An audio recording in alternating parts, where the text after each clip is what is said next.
Welcome to Inside the GMAT. I'm your host, Zach.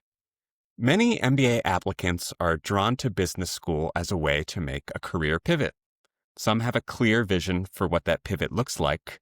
Others hope to use the MBA experience to explore and clarify their direction. But here's the catch. Recruiting starts early, and there's limited time to figure it out. Furthermore, the search for internships in industries that don't recruit formally takes a long time, and candidates need to be prepared to tackle the job from day one. The MBA application itself is often the first step in a candidate's career exploration. Admissions committees assess how feasible a candidate's intended pivot is. Do they have the foundation and narrative to make this transition successfully? It's also a good opportunity to figure out your goals to be prepared for when you start school. To help us explore why career pivots are such a central driver of pursuing an MBA, today on the show we have Pamela Jaffe and Laura Nelson, the founders of MBA Pathfinders. They have more than 30 years of combined MBA admissions consulting experience and significant industry experience in consulting, marketing, and tech, and have guided thousands of candidates through the very complex admissions process to achieve their dreams. Pamela, Laura, welcome to the show. Thank you. Thanks for having us. Of course. So before we get into the meat of our conversation, how did you both meet and get MBA Pathfinders started? Well, actually, it's funny. We both met when we were working part-time at one of the largest MBA admissions consulting companies, one of the original ones, back in 2010. At the time, we were both working full-time in industry. I was in consulting and internal strategy. So I graduated Columbia Business School in 2006, went into strategy and strategy consulting, and spent the next 10-ish years working there. Meanwhile, I worked part-time in MBA admissions consulting, and I was just much more passionate about admissions consulting than my day job.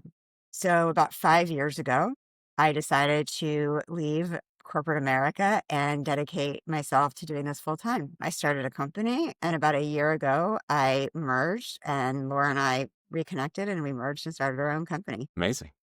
Yeah. And now you're here on Inside the GMAT. We are, yes. I want to establish why so many MBA applicants pursue this degree as a pivot point. So my first question for you is, what are the most common types of career pivots you see in applicants to MBA programs? Sure. I mean, one of the reasons that so many people make a pivot is because it's really a great time for companies to say, you know what, we're just going to hire you because you're smart. And so it's the easiest time to make a pivot. But there are definitely certain things that people pivot into more than others. So some of the ones that we've seen the most are banking, consulting, CPG or consumer product goods, tech, and not just product management, but all sorts of tech. So product management, biz ops, strategy, analytics. And finally, entrepreneurship. A lot of people want to start their own companies. From an industry perspective, we also see shifts in certain industries. I see a lot of people trying to go into healthcare, retail and luxury goods, beauty, sports, and of course, tech. There are also some functional shifts within the same industry. And finally, I'd say it's a really great opportunity for somebody who came from a non-traditional background who decided they wanted to go into business. So I recently worked, for example, with a tennis player who is now switching into business. So why the MBA in particular? Why is it such a powerful degree for making these types of career changes? So first, it is a great opportunity to up-level your skills, right? That's what coursework provides, but you also get access to experiential learning and other projects that help to facilitate some of the career pivots that Pamela just mentioned. Another big thing, and this is like particularly relevant now in the age of AI, it really is an opportunity to build tech fluency and AI fluency.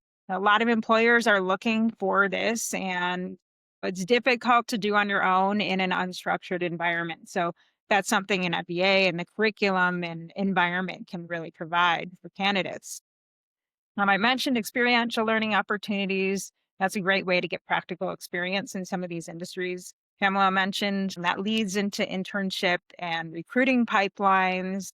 And then finally, It's a huge opportunity to invest in yourself, like in your personal development and your soft skills, and really round out what type of professional you want to be. So a lot of candidates come to us and say, hey, in addition to this career pivot, I also want to work on my presentation skills or my negotiation skills. And the MBA curriculum is designed to help with that, along with offer access to a network of peers and alums and all of these career opportunities we're talking about.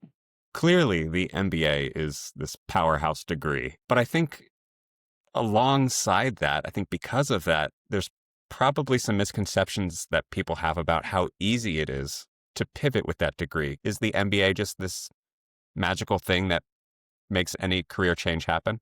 No, that's a great question. I think an MBA is one of the best ways to pivot, but there's a lot of work to be done to make that pivot once you start the MBA.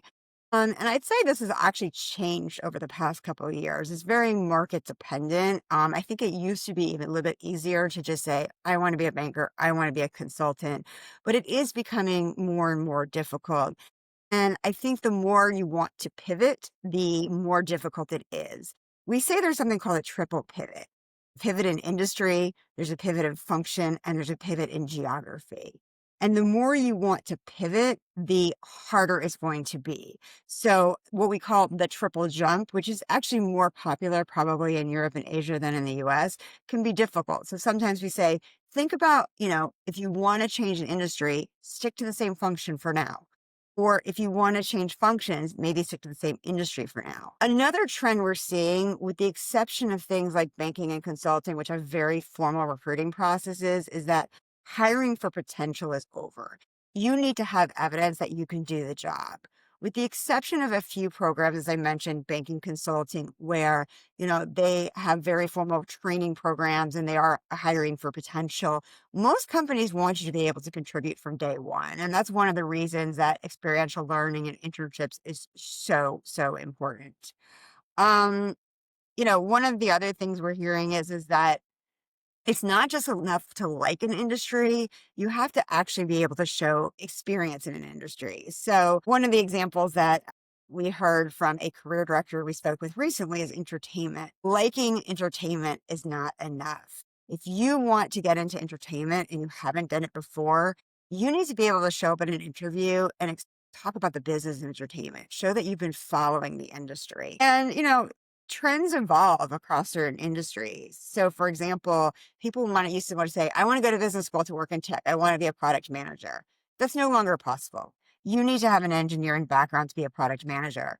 But there's so many ways to get into tech now that it is possible to make that pivot. It's just being really thoughtful about what you're pivoting into and how many changes you're trying to make.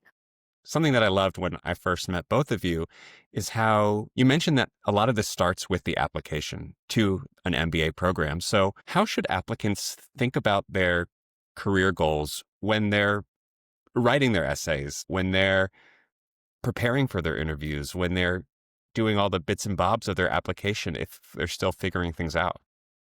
And there's a reason why we're talking about this topic today. It's because we spend a lot of time with our clients on defining that career path and where the MBA fits in. So there's no mistake that our company name is called MBA Pathfinders, right? We want to make sure that our clients are on the right path and thinking about the right things.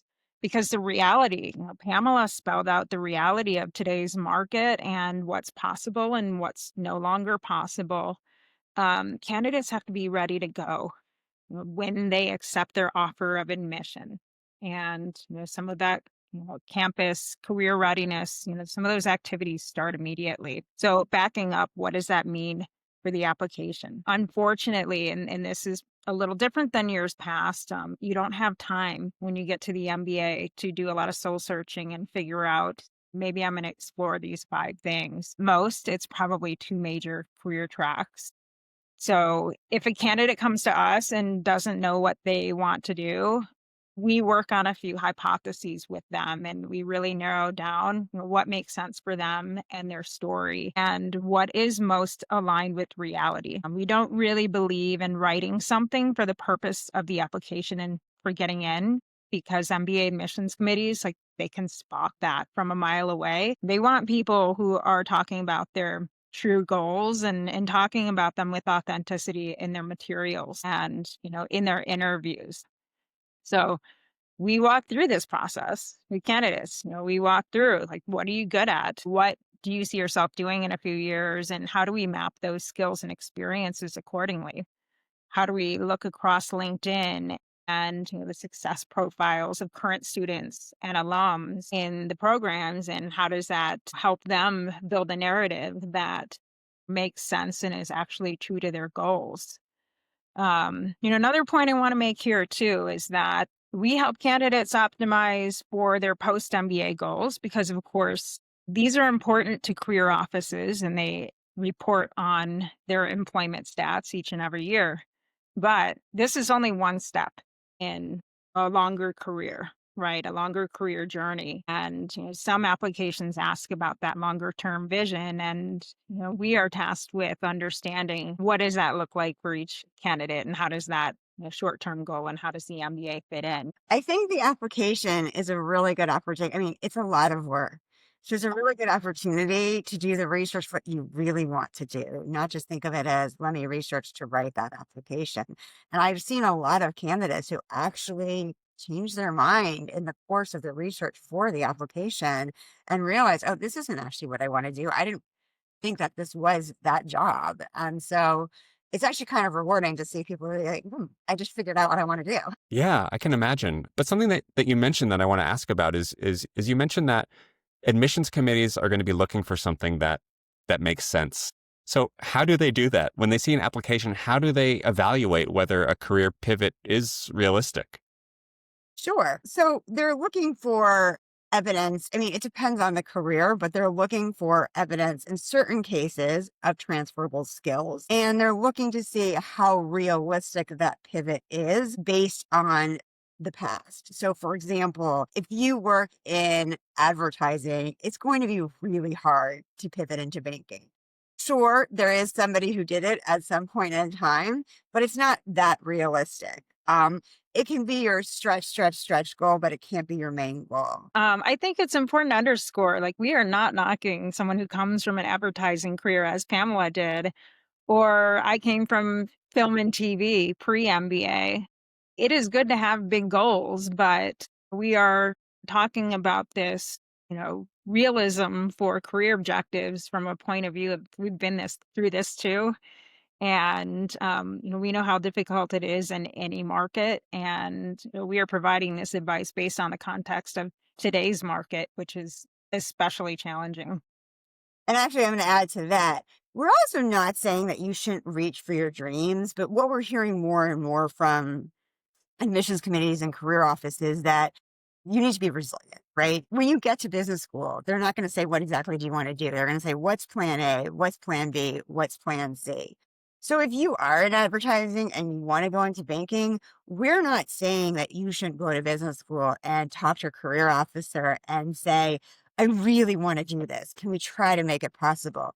But you probably should also have a plan B, and you should focus on the plan B in the application because there's a much higher chance plan B is going to happen. So we're not saying don't reach for your dreams, but just also think realistic.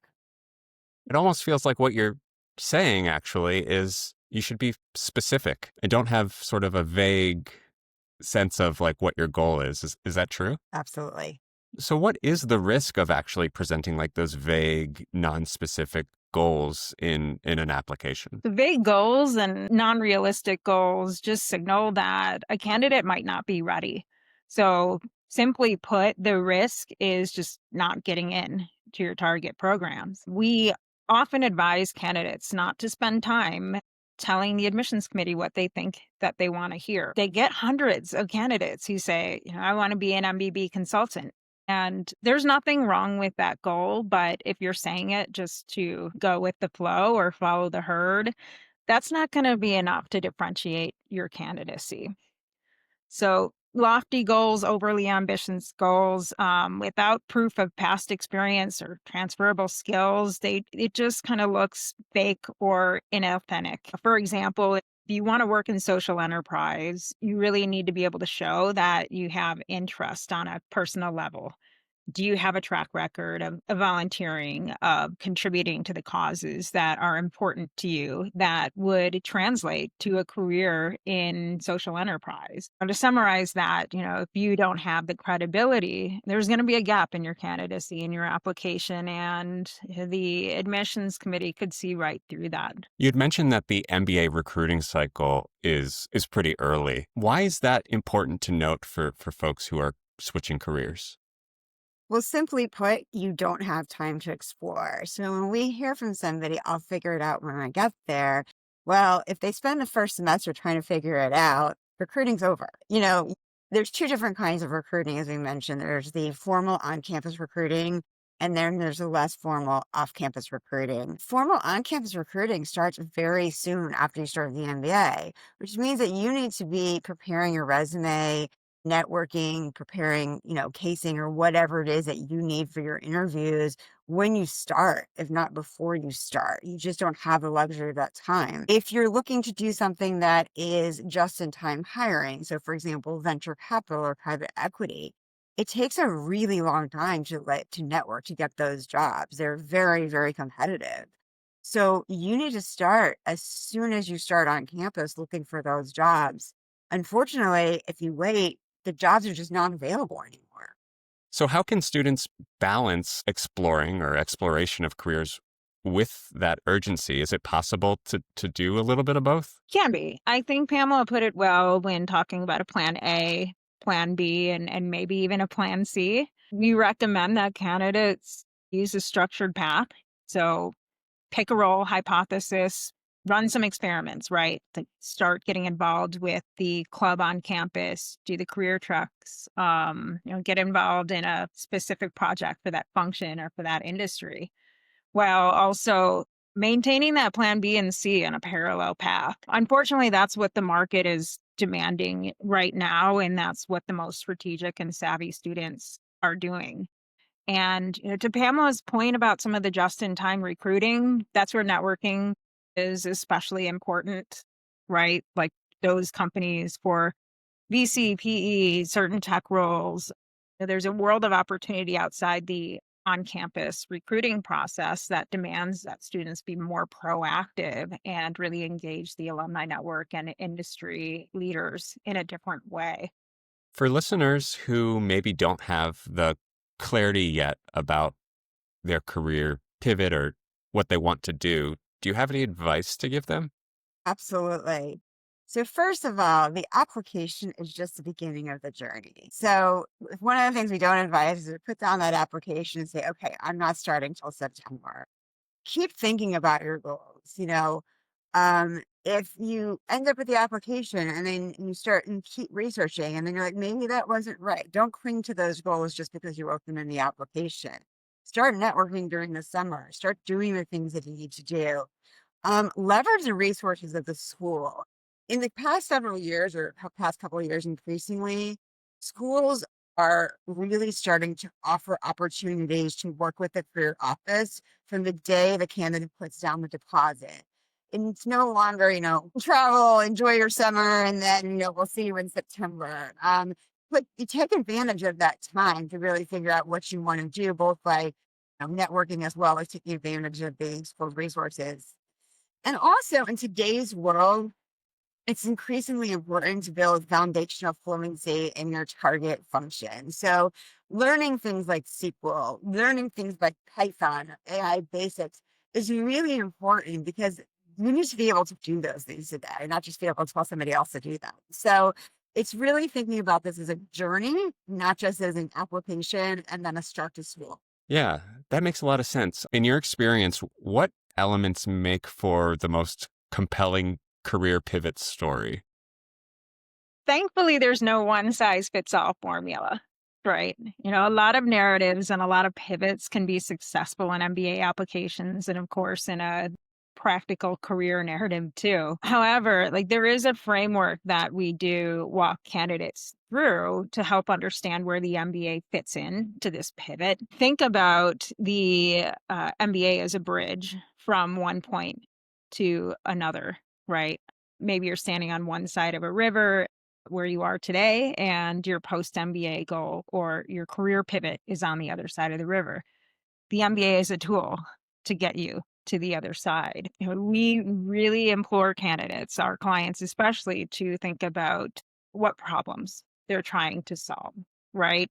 Instead of just targeting an industry like tech, which is very broad, let's dig down and really probe into, what your particular interests are and where the foundations lie. So, for example, tech is too broad as a story, but are you interested in working with businesses or consumers? And if the answer is businesses, are you interested in working with, small businesses versus large enterprises? And what types of problems are you driven to work on day in and day out? And that's where interest and experience is going to provide a foundation. And, of course, like we talked about that bridge, we help to build that narrative with all of the tools that an MBA program provides.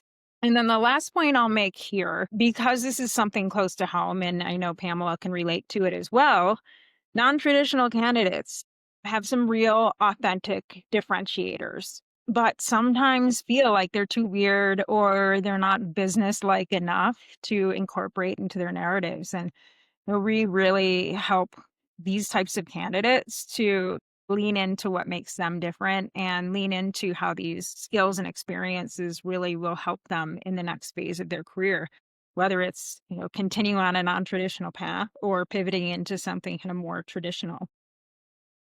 I'm a metaphor guy, and I really like the bridge metaphor. It makes a lot of sense to me. Probably makes a lot of sense to people listening too. And I want to stick with it for just a second. You mentioned past experiences, you mentioned future goals. How does it all connect? Sure, the bridge metaphor, right? The MBA is actually the bridge because on one side you have your past experiences, and on the other side you have your future goals. And the bridge has that MBA. But one of the things you need to think about is how are you going to cross that bridge, right? So what are some of the skills that you've developed that are transferable, that are relevant? And even in the most non-business careers, the most non-traditional careers, there are ways to think about things that you've done. For example, if you're in the arts, well, did you show leadership? We've worked with sports candidates, arts candidates, all sorts of, very unique backgrounds, but you learn things there. Like, how do you understand consumer insights? How do you lead? How do you think of a problem and solve for it?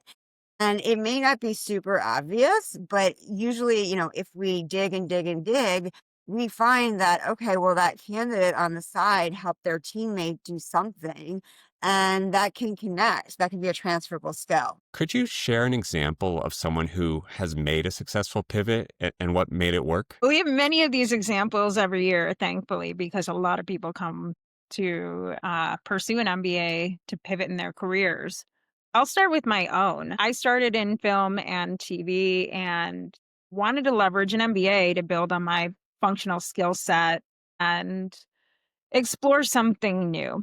And in my application, I knew I was interested in marketing. I wrote about CPG, quickly realized that that was not the industry for me, but pivoted once I arrived to school.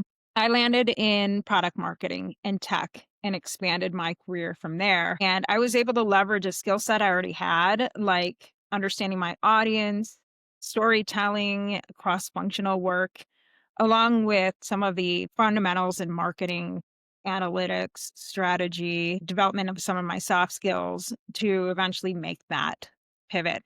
So, of course, that's one example, but every year I work with candidates who come from a similar creative background, or maybe they come from the military and go into something traditional like a consulting or banking role.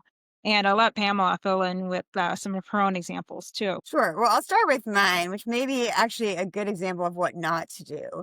I was working in advertising and I was working in more of a branding role. So advertising before it was all digital. I thought that I wanted to go into global marketing. So that's what I, wrote my application about. I legitimately did think I wanted to do that. Once I did an internship, I realized that marketing isn't actually what I thought it is. And I decided that strategy consulting better aligned with my interest. Now, Had I done this the proper way, I would have figured that out before I started school, and I would have done an internship in consulting, and it would have been a much easier path to get into consulting. So it worked out for me, but I don't recommend that path. I really recommend, trying to figure that out before you got there. I can talk about, two clients that come to mind. One client pivoted from a job in retail to consulting at Bain. She thought she wanted to do, strategy in retail. And then she just, when she got to school, she kept the strategy portion, but she moved into Bain. And then another candidate, and I think this one's really interesting, with the whole like ABC plan, she pivoted from journalism to real estate. When she came to me, she said she either wanted to work in real estate, she had family in real estate, or she wanted to work in something that was more business media. We said, okay, well, if you want to do both of those, I think we should talk about the business media. If you can figure out real estate when you get there, that's great, but we can't do a story about that. So let's take the other thing that you really want to do. And it was an authentic goal. It was actually her plan B or plan A at the time. She did end up making the pivot into real estate. So it shows that you can be authentic, but at the same time, also have that lofty goal. I do want to pull at the thread more of things not to do. What are some of the biggest mistakes that you see applicants making when they're framing their career pivot? Sure. Well, there's a whole world of things not to do, but I want to underscore a couple of them that we've talked about already, just to drive the point home. And I mentioned earlier this idea of picking what you think is trendy, right? A lot of aspiring MBB consultants. And again, there's nothing wrong with that, but don't pick it just because you think it's safe or trendy. Another thing is if you're pursuing tech, choosing a FANG role, that's the big tech companies, and only focusing on those companies for your target roles. And again, nothing wrong with that, but for a lot of candidates, they can be even more successful at a startup or kind of mid-sized company. Alongside that, though, is writing in your application what you think the admissions committee wants to hear. And I think that's kind of tied into picking what's trendy. Admissions committees, they read thousands of applications every year. They can spot when you're just trying to pander to them and to fit what you think is their mold. So we really recommend that people stay true to their actual goals. And then last thing, and we've talked about the double and triple pivot, is double or triple pivoting under pressure, right? Like it is too much of a stretch to change function, industry, and maybe geography in this market. You might want to scale back your expectations, right? Maybe pivot in one thing and then make another step in your second or third or fourth job post MBA. That leads to a question that I have, which is how can applicants show both their ambition for what they want to do, but also their credibility in their application? Sure. Well, I think the first thing is they need to spell out the journey for the admissions committee. How am I going to cross that bridge? How am I going to get from point A to point B? If they can explain that they've really thought it out, it's easier for the admissions committee to understand it. And sometimes there's ways of doing that and developing credibility, right? So proof of progress, maybe a project you've done at work, even if it's not central to your goal, your career, that one project might be important, or something you did outside of work where you can build credibility by showing the admissions committee that you've done, even if it's just on the edge, a few things that will help you get there. And the other thing is, think about developing an evidence-based target list. So, saying I want to work in a healthcare startup is not as compelling as saying, I'm really interested in this startup because of X, Y, and Z.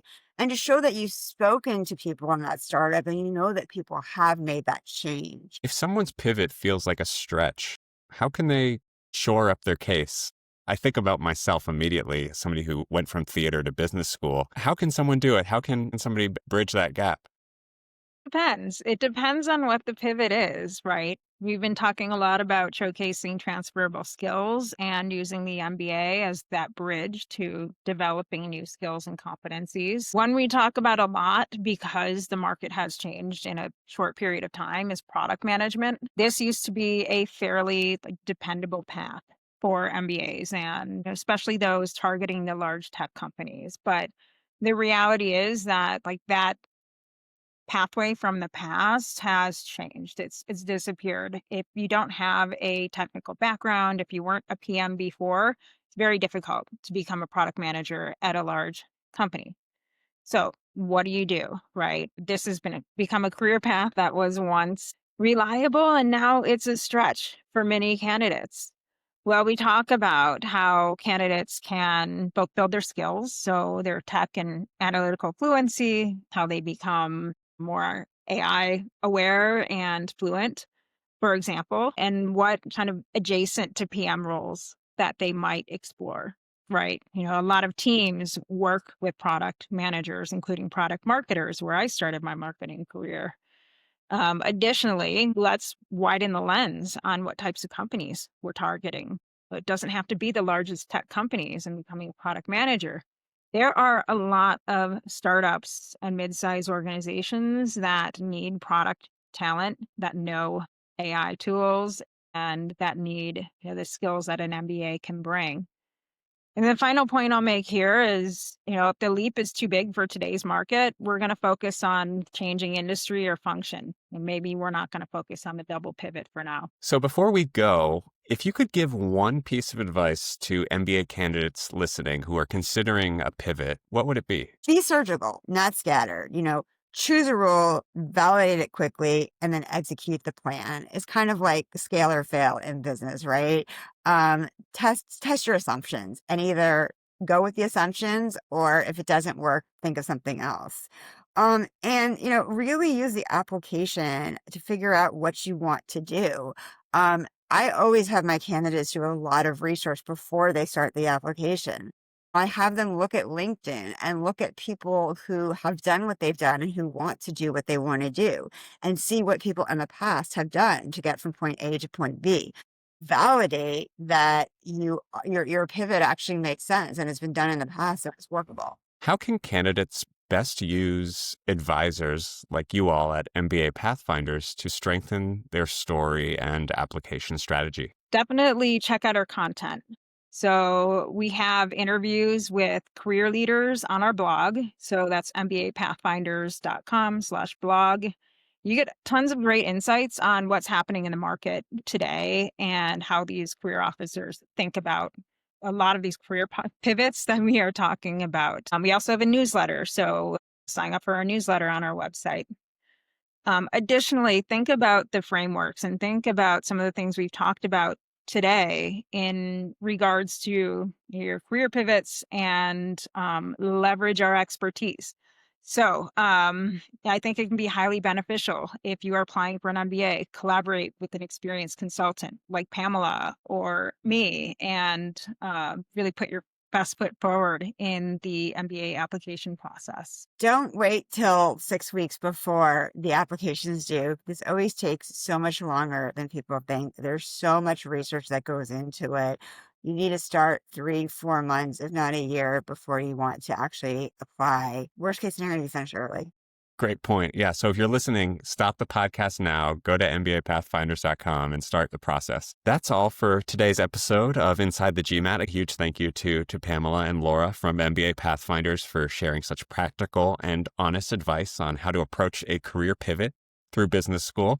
If you are considering an MBA, remember that the application is more than just essays and test scores. It's the first step in building the story of your pivot. The earlier you start thinking about your goals, the stronger your case will be for both admissions committees and future employers. If you enjoyed this conversation, be sure to follow Inside the GMAT wherever you listen to podcasts, including YouTube, so you don't miss future episodes. And if today's discussion sparked ideas for your own MBA journey, check out, of course, MBApathfinders.com or MBA.com for resources, tools, and guidance to help you explore your path. Inside the GMAT is brought to you by GMAC. I'm GMAC Zach, and until next time.